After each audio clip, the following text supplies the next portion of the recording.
Well, I guess this is a nice time to film this video. I was just playing on my computer, making some like textures and stuff like that in Blender, just tinkering around, and I accidentally nudged the power cord. Everything's saved, I didn't lose anything, but it's like, well, computer's rebooting. Oh well. It has the issue of having a bad power cable, or bad power wall outlet, right where my feet are, underneath the desk. Oh well. Still, though, it's better than not having a ground to plug. Because back in Illinois, at my house, there's only a few outlets that have a ground plug. And having a ground plug is really, really nice on a computer, especially if you're in any contact with a metal part of the computer, because you can very easily shock yourself if you don't have a ground connector. Oh well. Ooh, forgot to tell you guys, I am going back to Illinois on, I think, the 11th. I'm going to be back for like 10 days or 9 days or something like that. So I'm going to go on vacation again.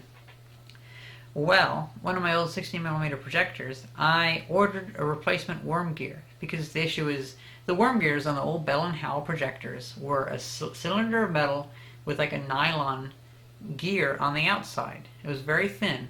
Well, as that gear would get old, it would shrink and crack.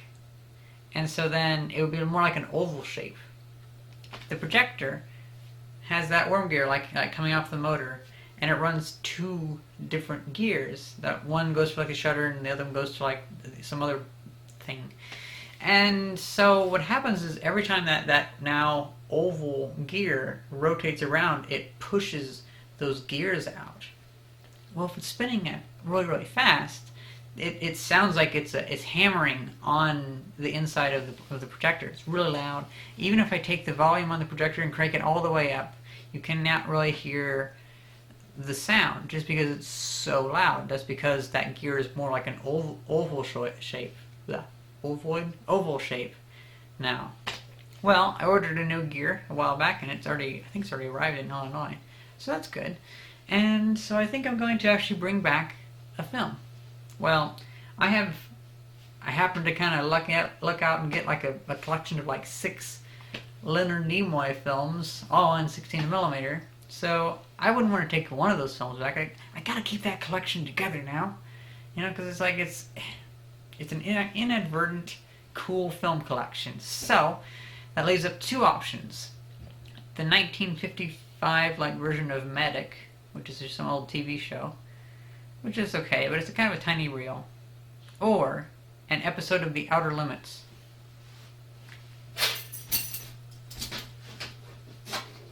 So I think I'm going to try and take this on the plane. I've taken film on the plane before, so it's nothing new. They never let it go without asking questions, but oh well.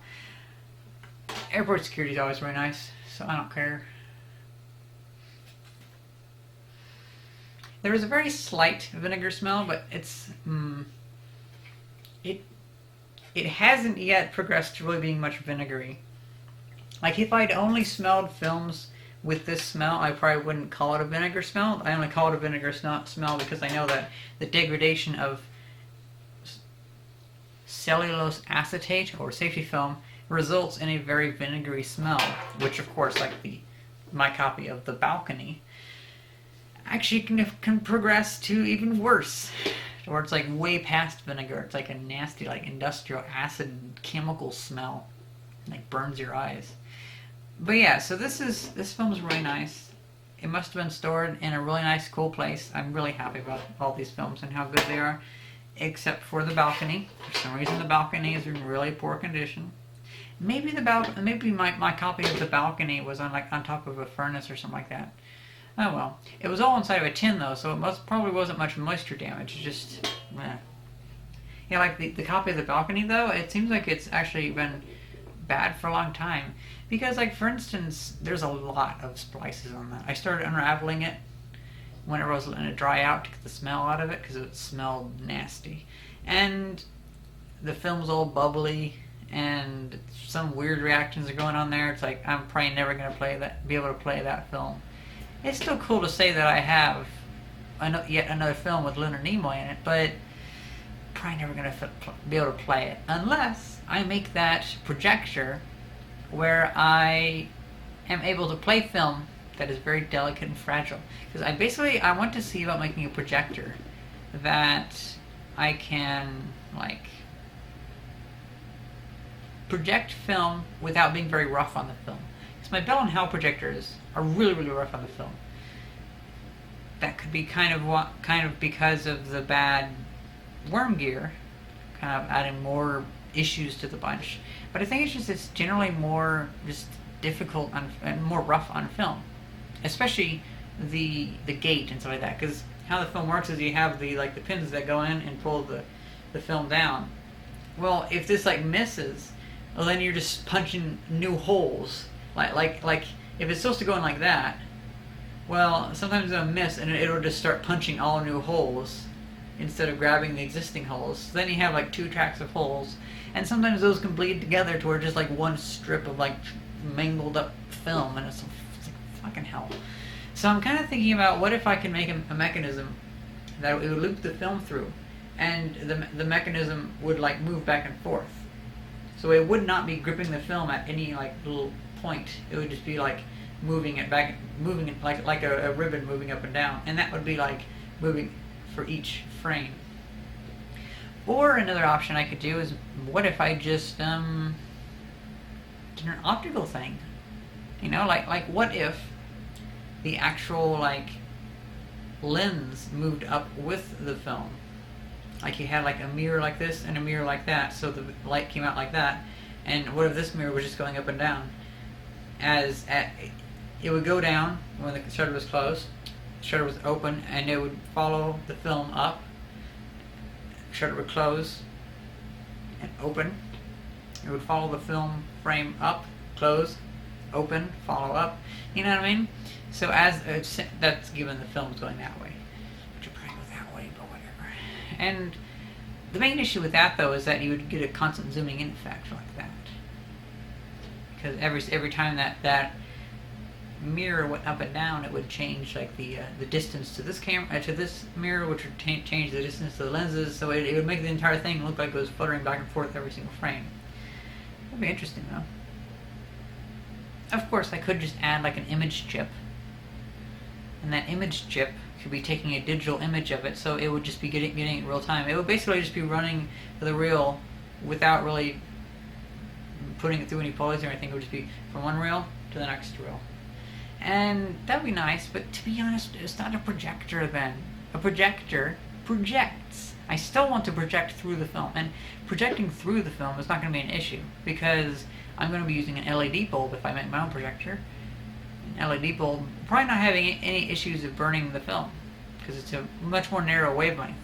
The issues why older film projectors would usually burn a hole through a film is because aside from the visible light going through the film, there's also the infrared and the ultraviolet and all this, because it's just a really hot mess of a bunch of wavelengths coming out, and especially the infrared will just cause heat.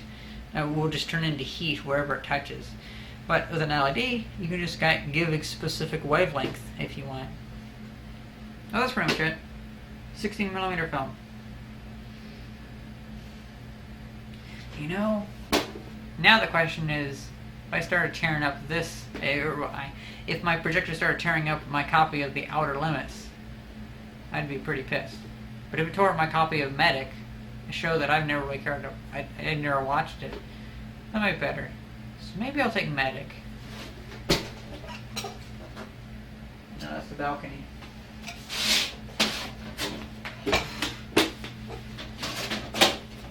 There we go. Yeah, this is the one that I would never open inside anymore. Even by pushing in the tin, I can smell stuff wafting out of that tin that's nasty. I might dig that a warning label and put it on the outside. I don't know. Another issue though is Medic is really short. So it's oh, that was a weird smell.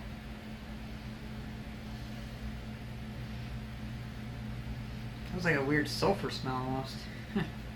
Old film's so weird. It's a shame that we don't get the polyester film, because in I think in the 1970s, something like that, or even the 1980s, we got a film that lasts almost forever, and it's made of polyester. and it actually runs a chance of breaking the projector instead of breaking the film itself. But unfortunately, they never went to 16mm, or at least I don't think it did. Oh well. Well, that's pretty much it for now. Looks like my computer's all booted back up. I hope you guys enjoyed this video, and thank you very much for watching. See ya!